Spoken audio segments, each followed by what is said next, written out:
like to start a new tradition, and somebody sent me something today, which I really appreciate. A friend of mine, Bobby Sudd, reached out, and he saw something and knew. He said, and I quote, "I knew you just had to have it." So I had no idea what he was sending. I appreciate the kind gesture, and Bobby and I share an affinity not just for animals, but we share a common belief that Die Hard is a Christmas movie. Um, the first time that I knew that he and I felt the same way, I had posted a thing about Die Hard being a Christmas movie, and he said there are two types of people: those who think Die Hard is a Christmas movie, and those who are wrong. So today I received in the mail a Die Hard Christmas, which I will read for all of you. If you have not seen this, if you have not read this, it's pretty awesome. So, the writer of this, his name is Dougie Horner, and it was illustrated by a man named J.J. Harrison.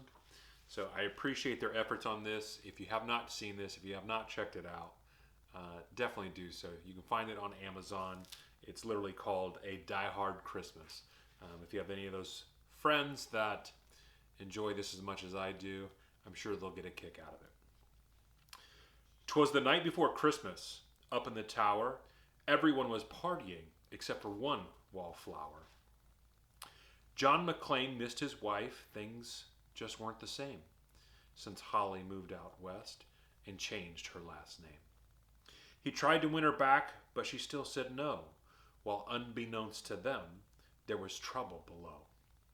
A truck had pulled up, and who should disembark but 14 men whose intentions were dark.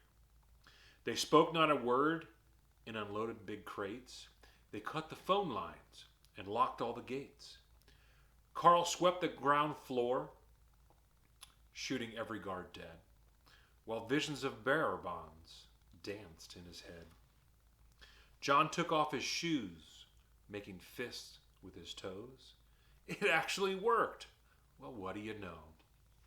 When out in the lobby arose such a clatter, he sprung to the door to see what's the matter. When what to his wondering eyes should appear, holy crap, there are terrorists here. John hid under the table where no one could see and watched Hans question Mr. Takagi. I'm going to count to 3. There will not be a 4. Give me the codes and open the vault door. I don't know the codes, so go ahead and shoot. Okay, said Hans Gruber, and ruined Takagi's suit.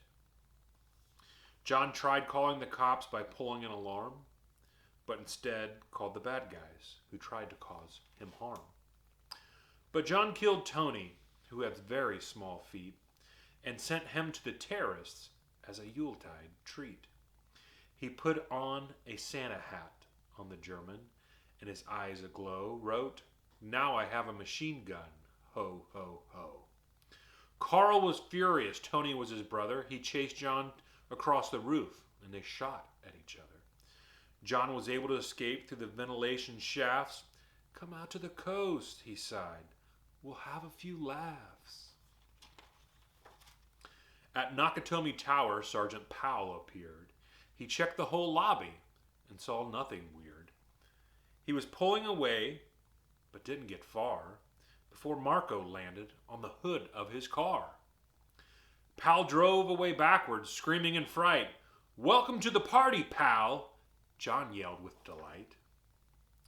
More police arrived, the FBI and a SWAT team, but Hans didn't mind. It was all part of the scheme. More rapid than eagles as henchmen they came, and he radioed, and he shouted, and he called them by name. Now Eddie, now James, now Franco, now Yuli, on Fritz, and on Carl, hair long and unruly. They shot the SWAT tank with a surface-to-air missile and knocked it away like the down of a thistle. Now John McClane was angry indeed. He blew up 2 terrorists and called them jerkweed. Ellis told Hans, Bubby, I'm your white knight. Hans shot him dead, giving the hostages a fright. Hans went to check on the explosives fuses and saw that poor John wasn't wearing any shoeses. John fled from Carl and Hans, but alas, he had to run barefoot over sharp, broken glass. His feet, how they hurt! His soles, oh so bloody! John crawled to the bathroom and called his good buddy.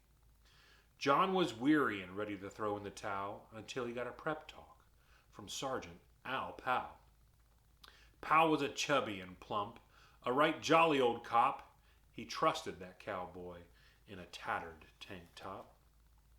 But a reporter was probing into McLean's life and revealed that Holly was actually John's wife.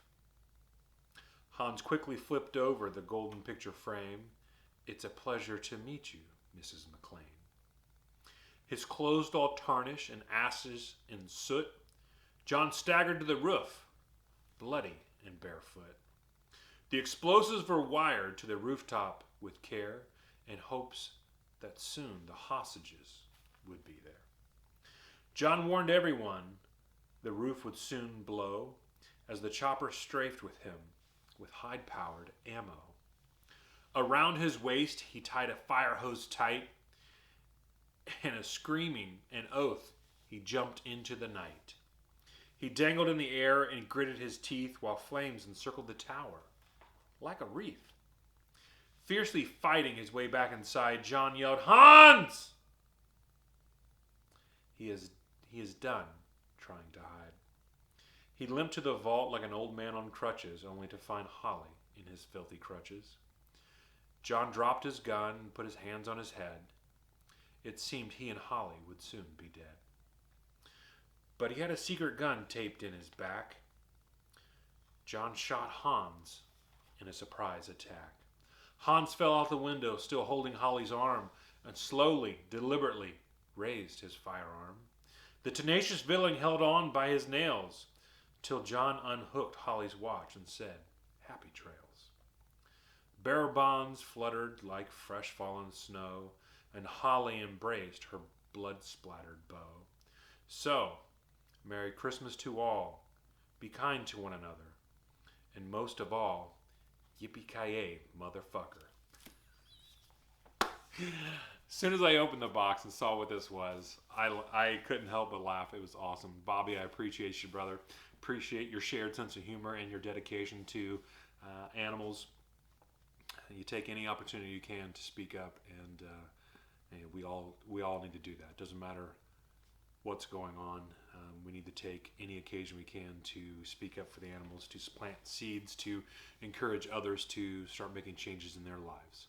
So I hope you guys all have a very Merry Christmas, a happy holidays, happy Hanukkah, happy Kwanzaa, whatever you may or may not celebrate. I hope these last few weeks in December are good to you and your families, and hopefully 2021 is much better.